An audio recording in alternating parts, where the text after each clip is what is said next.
Is there really scientific evidence for a global flood that we find in Genesis? Is there really? Well, today we're going to listen to Dr. Ron Neller, who's a global fluvial geomorphologist who became a Christian after studying the global flood patterns of the whole planet, and ultimately came to the realization that the story that he was seeing written in geography and geology was the same one told in Genesis about Noah's flood.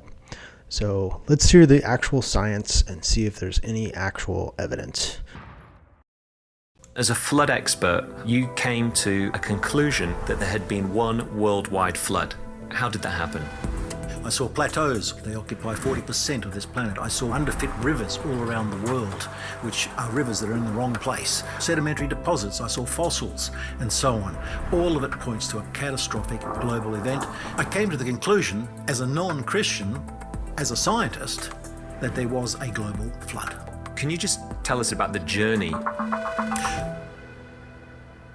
Ron, you are a geomorphologist who says that the Earth's surface clearly shows that there's been a worldwide flood in the past. Now we're going to unpack that and see what the evidence is. But first of all, what is a geomorphologist? Well, geomorphology is the study of Earth's landforms on the surface, and it actually involves the interaction of geologic data with atmospheric data with biologic data in how they came to be, their origin. I, however, am a specialist in fluvial geomorphology. I study rivers, floods, floodplains, alluvial systems. So just to break the words down, geomorphologist. So geo is earth, right? Correct. And morphology, shape. Shape? And not only that, you're saying you're a fluvial geomorphologist. Correct. So fluvial, water, so it's how water changes the shape of the earth. Am I interpreting that correct? Correct, Scott. Wow. So if anyone was to say that there's been a flood and the landforms of the earth prove there's been a flood, it should be someone who's a fluvial geomorphologist, I reckon. I agree. Well, he's got the right credentials, I guess, but I personally cannot imagine a more boring career. But so I'm glad this guy is doing it, and hopefully he can put it in some layman's terms for us. You're a well-qualified fluvial geomorphologist. I might just say flood expert. Would that work? A well-qualified flood expert who says there's been a worldwide flood. But Ron, I know, and other people may know, you're also a Christian. So the accusation could be put towards you that, Ron, you're actually leaving your intellectual brain at the door. Yes, you're very well qualified. You're a very clever man. You know a lot about floods. You know a lot about geomorphology. But when you say there's been one worldwide flood, you're influenced by your Christian faith. Because we know that in the Bible, we have Noah's flood. We have a flood that floods the whole earth, and that's simply a belief. And you've actually separated your knowledge and your thinking from your belief, and you're being very influenced by your belief. So what would you say to that accusation? I've heard that accusation made a number of times, but it doesn't apply in my case. And that is because I was not a Christian at the time I came to accept that a global flood had occurred. That makes a bit of different sense. So it was before you were a Christian. So you were an atheist or an agnostic at the time? You concluded there was a worldwide flood? I would say I was an agnostic at the time I came to conclude that a worldwide flood had occurred. So that takes the bias out of the picture, I guess. So you were studying the landforms of the world, and you came to... It's certainly an unusual path to Christ, science and seeing something like that first, and then ultimately saying, oh, well, this points back to the Bible. So definitely an unusual path, but glad to have him as part of the body of believers. Believe there was a worldwide flood. Correct. Can you talk us through that journey? Because surely that's not what you were taught originally. Am I correct? That's correct. I was not taught of a global flood. But I did travel the world, as I've mentioned before.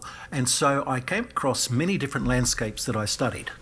And they were also in, therefore, Arctic areas, tropical areas, arid areas, temperate areas. And I studied many different types of landforms, whether they be plateaus or water gaps or underfit rivers, as they're called. And what I saw in my world travels was a global picture that is somewhat different to what I had been taught and expected to see. I want to get into some of those specific evidences that you mentioned, underfit rivers and various other things. But why do you think you've seen this? Because not many people, I mean, are there other geomorphologists that say there's been a worldwide flood? Very few. Very few. Okay, so why are there very few, and what put you in the unique position to allow you to come to this conclusion? I guess I was blessed in my university days in that I was educated to look for unusual pieces of data, things that didn't fit the picture. I was told that that's how science progresses, by searching for evidence that does not fit the current paradigm. That's not the way it is today, of course. The paradigm rules supreme in most universities and in the way we think. But as I travelled the world, I did look for unusual pieces of data, unusual pieces of landform, and began then to explore what's the significance of this. So partly it's because I was trained to look for abnormalities or differences or changes. Secondly, I did travel the world and was therefore given an opportunity to explore them and to see a bigger picture than many scientists who are actually, or geomorphologists who are actually involved in case-to-case studies within their local region. Yeah. Okay. So first of all, you were thinking outside the box, and you were taught to do that, which was probably not whatever. I mean, thanks to your teachers, your original teachers, they taught you that. But you're saying also because you've traveled around, you've been to, you were talking about your professorships in many different places, so you've probably studied a number of different landforms. So that's maybe unique as well, that sometimes people will only study one particular area. And I guess when you're making a conclusion of a worldwide flood, you need to look at a number of different areas. Talk us through that journey. Like, what was the first thing that you saw that surprised you, that got you out of the normal paradigm? And what would the normal paradigm be? Would that be that there's been floods have occurred? So as a flood expert, I've heard you call yourself a flood chaser. Would the normal paradigm be that there's been many floods in the past, but never a worldwide flood? Can you then talk us through how did you break out of that normal paradigm? What was the pieces of evidence that made you think, hang on, I've got to reevaluate my prior thought? Yes, I was taught that landscapes came to be through multiple floods or multiple events. But as I travelled the world, what I saw was a different picture, particularly with things like plateaus or planation surfaces. The fact that sedimentary material or rocks cover 70% of the planet, which are deposited mainly by floods, indicated to me either there was a lot of floods that occurred or something different occurred. Equally, many landscapes were considered to be unusual in the early days, but when you travel the world, you see they are not unusual, they're actually quite common. And again, coming back to things like water gaps and those sorts of things and underfit rivers, they are very common. In other words, they're not abnormalities, they're normalities. And that I started to then think, well, I'm looking at a very different picture here. And so they all indicated catastrophic events, even by geomorphologists looking at them on a case-to-case basis. But when you see them then occurring worldwide in such abundance, you begin to ask the question, is it multiple catastrophic events or is it a single catastrophic event? Interesting. So just to break that down, at the start you were saying 70% of the continents of the Earth are covered by sedimentary rock, and sedimentary rock's made up by fast-flowing water, right? Basically, the majority of it would be, yes. Yeah. So even like taking a basic kind of overview at that, thinking, well, there's been big-scale flooding, but then you mentioned a number of other things like underfit rivers and water gaps, and you said it was because they were global in nature. Now, can you just describe to us what's an underfit river? An underfit river, in simple terms, is a river that looks out of place. In other words, it does not look large enough to have created the valley in which it sits. So it seems an inconsistency between the volume of water and the flood flows and the shape of the valley or the size of the valley. So underfit rivers come in many different shapes and sizes and forms, but they clearly look as though they don't belong there. Right, so you've got a big wide valley and then you've got a small river, and what you're saying is the river could have never carved that valley, is that right? Correct. That's the definition of an underfit river, is that the river itself does not explain the size of the valley. Okay, and could it be said that maybe it was a glacier that carved, like a previous glacier that carved that, and now there's a small river or something else carved that? Is that possible? It's a common question I hear, that a glacier is responsible, but I think people mistake the idea that an ice age covered the entire Earth. It did not. It only covered some of the northern and southern hemisphere, higher latitudes. In fact, large parts of the planet, including most of Australia, and certainly much of Africa and elsewhere, didn't suffer a ice age in the sense of glaciation, and so none of the valleys there were carved. Yet we would see underfit rivers all across central Australia, all along the east coast, all across the USA, and other places where glaciers were never present. Yeah, interesting. So you're saying that because of the global extent of these features, that was one of the reasons that got you thinking, hang on, it seems like this flood was a global flood, because you're seeing these same features across the globe. And one of them, we was talking about underfit rivers. We also mentioned water gaps. So could you just, you mentioned water gaps. So could you just tell us a bit about that? What's a water gap? Well, a water gap is when a river carves itself through a mountain range with almost indifference. In other words, instead of flowing around a mountain range, it just carves a gorge through the mountain range itself.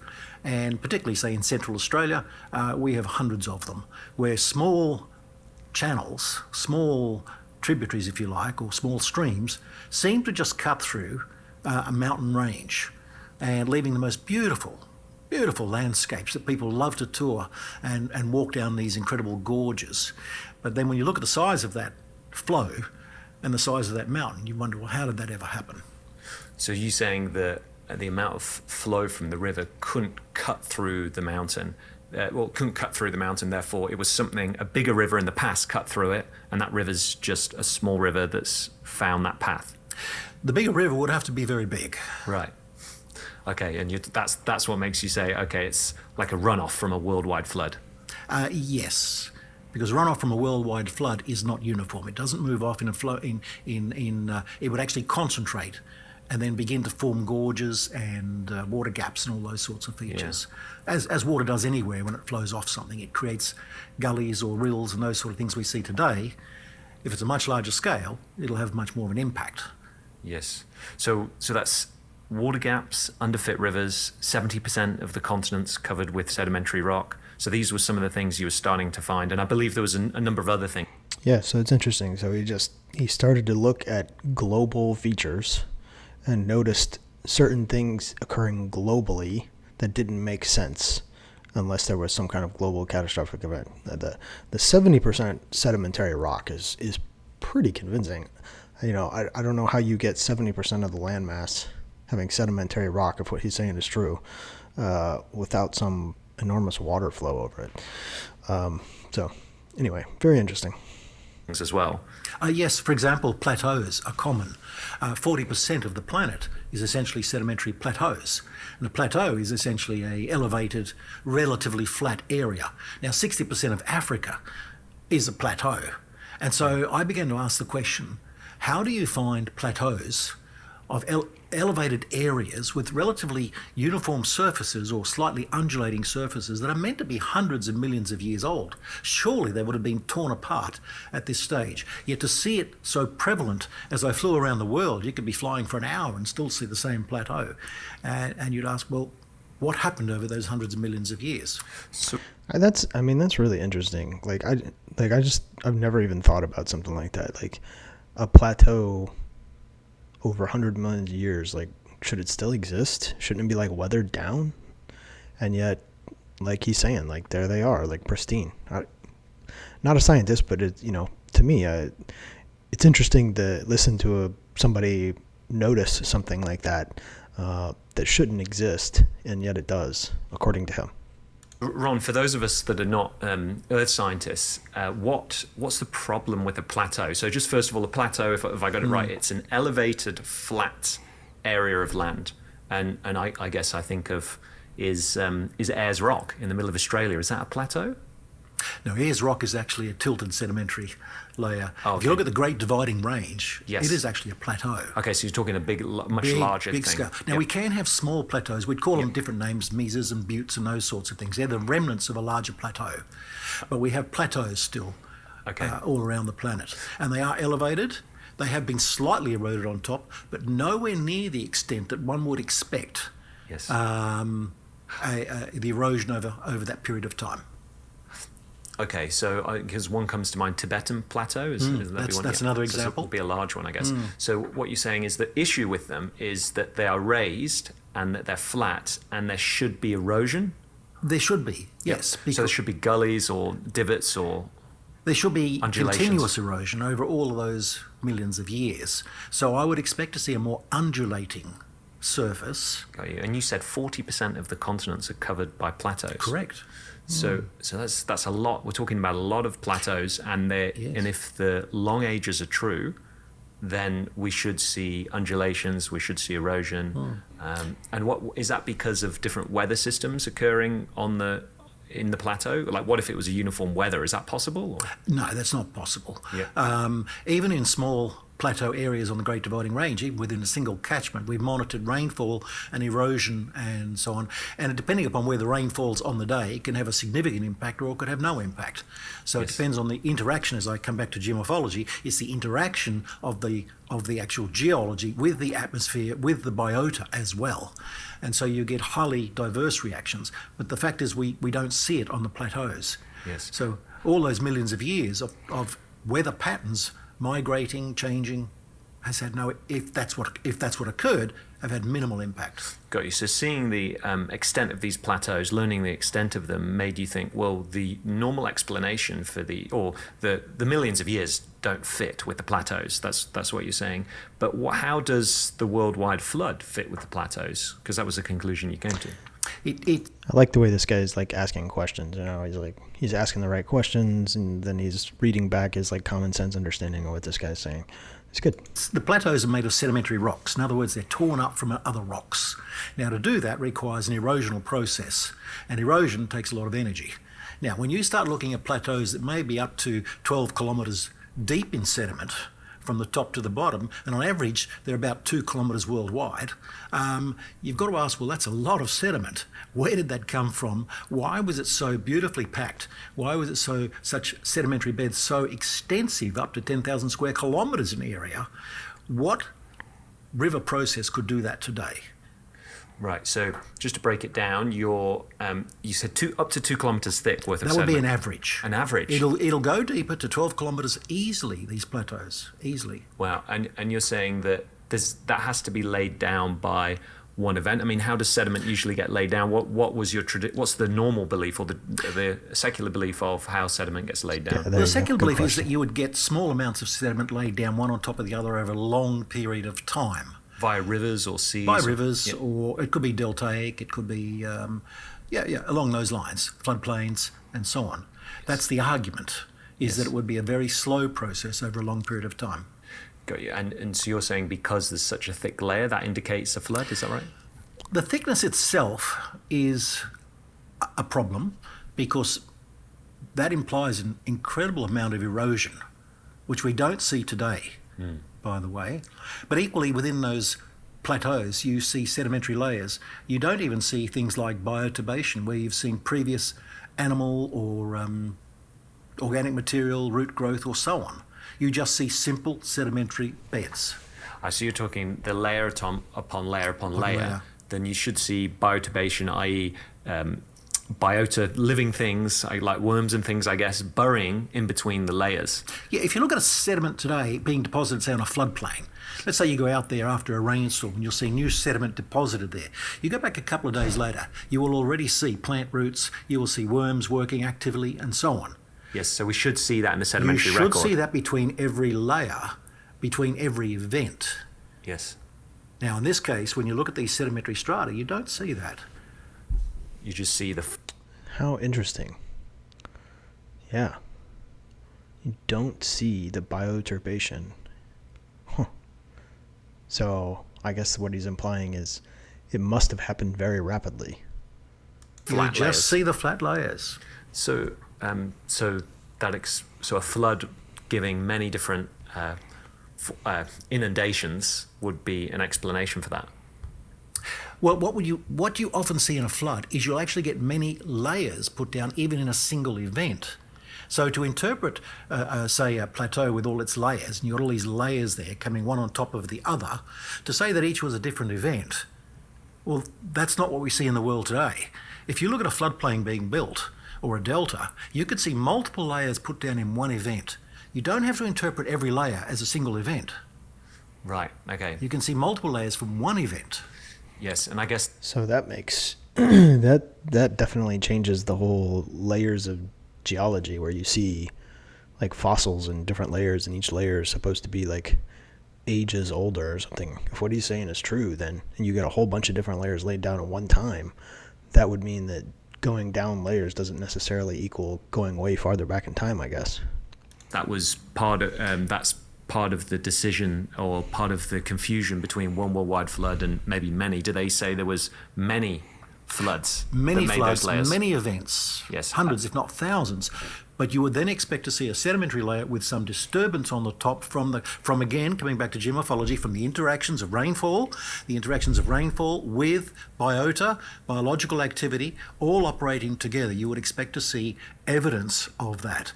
But when you don't see that, all you see is one layer on top of another layer on top of another layer, with absolute wonderful uniformity in its layering, without disturbance. You'd have. I'd ask the question. Well, those layers must have been placed down day after day after day after day, by events almost on a daily basis, to prevent biotubation and those sort of features. Yes, and that might sound like the global flood that had 150 days of water rising, and there probably would have been layer upon layer being laid down in that kind of large event over a period of time. Absolutely, because it's just a simply larger scale to what we see today in a floodplain or a delta. We just see layer after layer being put down, one on top of the other, and the global flood would have had the same effect, but on a larger scale. And that's what we see in the sedimentary rocks. We see them on a larger scale. Yes. Was there a moment when you accepted? You said, "Okay, I've had enough talks with colleagues. I've seen enough evidence worldwide. I accept this as the truth. There was one worldwide flood." And how did that impact your thoughts towards the Bible? Good question, Scott. There was a moment. I finally accepted that the global flood did occur. It actually matched the Bible, and I had been exposed to the Bible at numerous points in my journey as a non-Christian, and I saw the two line up, and I thought, the physical evidence, the biological evidence, the landscape evidence point to a global flood. The Bible says that a global flood did occur, and I went one day, okay, then that's my conclusion, that a global flood did occur. I was satisfied I was satisfied as a scientist, I was satisfied as a historian almost, because I accepted the Bible as a document of history. Interesting. So you hadn't accepted Christ at this point, but but the flood helped, or realizing, looking at the physical evidence in the world, helped you realize, or helped you have faith in the Bible's history. So I began to express that in an open environment, in a university environment, with my comments that I believe a God does exist, because I saw science matching with biblical history. Gosh. And that led to some interesting reaction. It's funny, like I whenever I have conversations with people about this, I always say, like, history and science, like, they don't dispute Christianity. Like, we Christians welcome Christian and science, or history and science and archaeology. Those things help prove our case. They don't disprove it at all. And here's a classic example of that. From university staff and students as well. So you're quite bold in saying this. I wasn't so much bold. To me, it was, again, still a scientific outcome. And I was making those comments as a scientist, that God exists. I had not accepted Christ, but I accepted that there is a God and that the biblical history was correct. Interesting. And so you came to Christ as a result of this? Because choosing to lay down your life for Jesus, I guess, is another thing than understanding that God's real. No, I was quite resistant, actually. quite resistant. We were talking about some of those evidences, and there's one that I know you've talked to me about before, but we haven't mentioned so far, and that is to do with the sediment supply and the amount of sediment that's needed to bury fossils. So we were talking. We did mention that you'd study these local scale floods, and you would see the amount of sediment there, and then you would see these huge amounts of sediments and say, "Oh, I think that's from a global flood." So can you talk us through what is the issue with sediment supply and fossils? A good question, Scott. Sediment supply today is incredibly minute. I think one of the problems we have is to assume that there's a lot of sediment on the move, but there's not. For example, even in the ocean floors, our studies over about 70 years of monitoring the sediment on the ocean floors reveals we'd estimate 50 millimetres over 1,000 years. Now, I struggled with that because if that's all we're getting on the ocean floor, yet over 95% of all fossils are marine, how would 50 millimetres over 1,000 years explain that? But the sediment supply rate all around the world is low. If you look at continental shelves near the coastline, you'd get estimates of about, and this is from hundreds of studies, you'd get estimates of about 300 millimetres in 1,000 years. Wow. Well, I mean, when you try and even imagine what that is, it's almost nothing. If you then even come onto floodplains, you'll get readings of maybe 3 centimetres, or in an event, or one that I recorded was a 10 centimetre deposit in one event. It's still extremely... So, I mean, I guess what he's saying here is, like, I remember being taught that fossils were slowly buried and eventually fossilized over, like, hundreds of years or whatever. And he's saying that that wouldn't even be possible with the amount of small sedimentation, because you would never be able to even bury most of these fossils, which is interesting. Small. And then even when I'd raise this as I was travelling the world with colleagues, and they said, well, you need to even look at maybe tsunamis and other catastrophic events. But a tsunami equally has minimal effect on sediment transport. You might be looking at deposits of, say, 10 centimetres again. Now, all of that raised problems in my mind with fossils, because on the one hand, we seem to have minimal sediment on the move, yet our stratigraphic record, our sedimentary record, shows trillions of fossils were created. Now, to create a fossil, not only do you need a lot of sediment, you need it travelling pretty fast. You need a lot of sediment, rapid burial is what you need. Today, I would argue, I'd be surprised if anything is being fossilised today at all, because we just do not have the amount of sediment in any environment anywhere around the world. Yeah, this is not the first time I heard this, but this is like one of the things that like really kind of changed my mind about fossils and the idea that they had to be rapidly buried and put under immense pressure to actually form a fossil. And this idea of slow fossilization over, slow burial, it just doesn't make sense. And the reason you get these like giant boneyards of fossils all in the same place is because enormous amounts of animals were all buried at the same time, and not one-off twosies and threes here and there over 100 million years. This particular thing really started to change my mind about fossils. I mean, I guess you get the very rare cases of, like, you're talking in the open floodplains, right? Because you get the very rare case of a cave being filled in with mineralized water, or someone falling in a tar pit or something like that. You will get small examples like that. But when you're talking about regional areas, it's almost... Well, 10 centimetres is surely not enough if you've got to bury... I mean, a fish. How much sediment do you need to bury a fish and make it fossilised, Ron?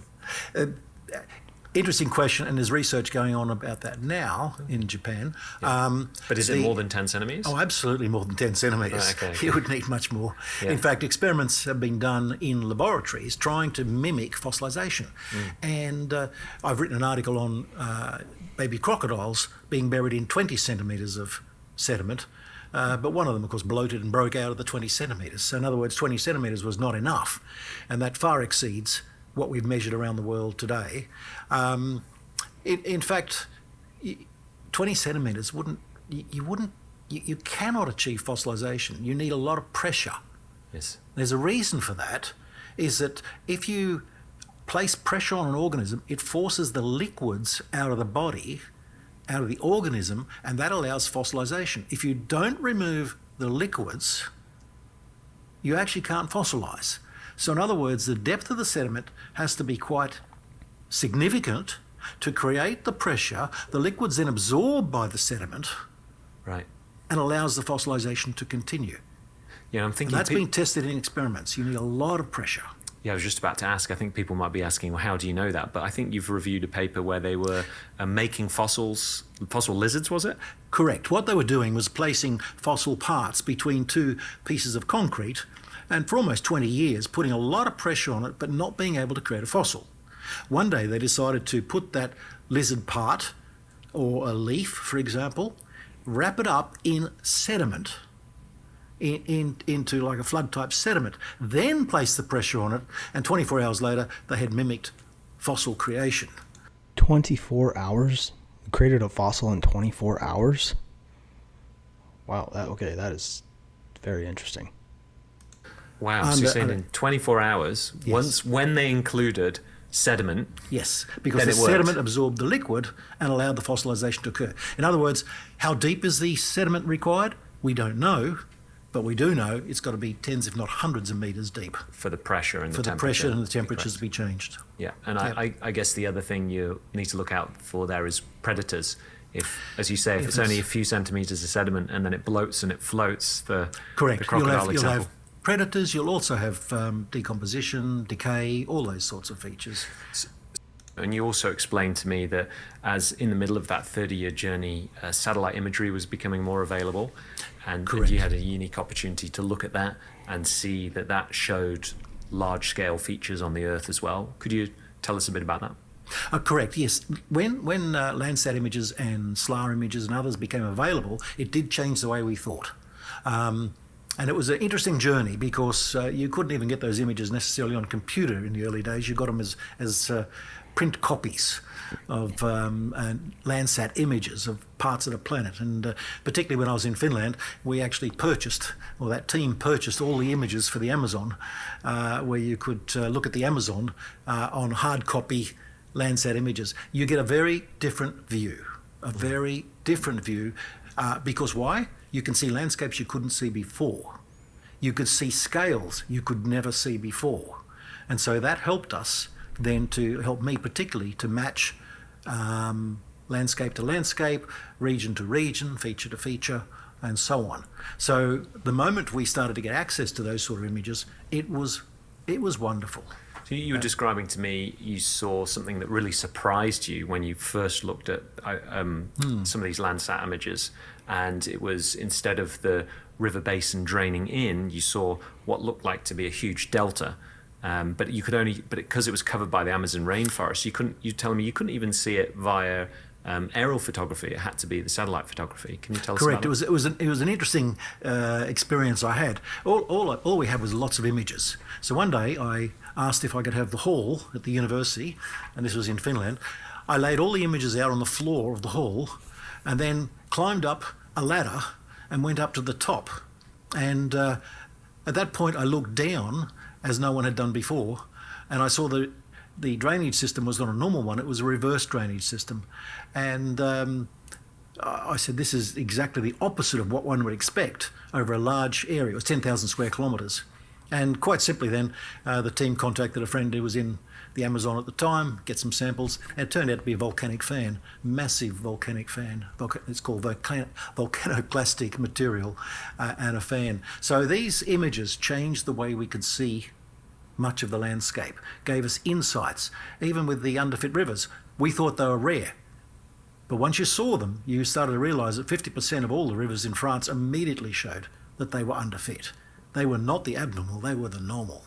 And so Landsat images, SLAR images, all sorts of images changed the way we looked at things. Yes, you're seeing these big features that we didn't know you had such huge features until we could see the satellite images. Correct. And Correct. you were looking. It reminds me of the story of Harlan Bretz, who looked at the Channel Scablands in Washington State, And it was in the 1920s, and he said, look, I think there's been a huge flood here. Not a worldwide flood. He said, I think there's been a huge flood, a glacial flood.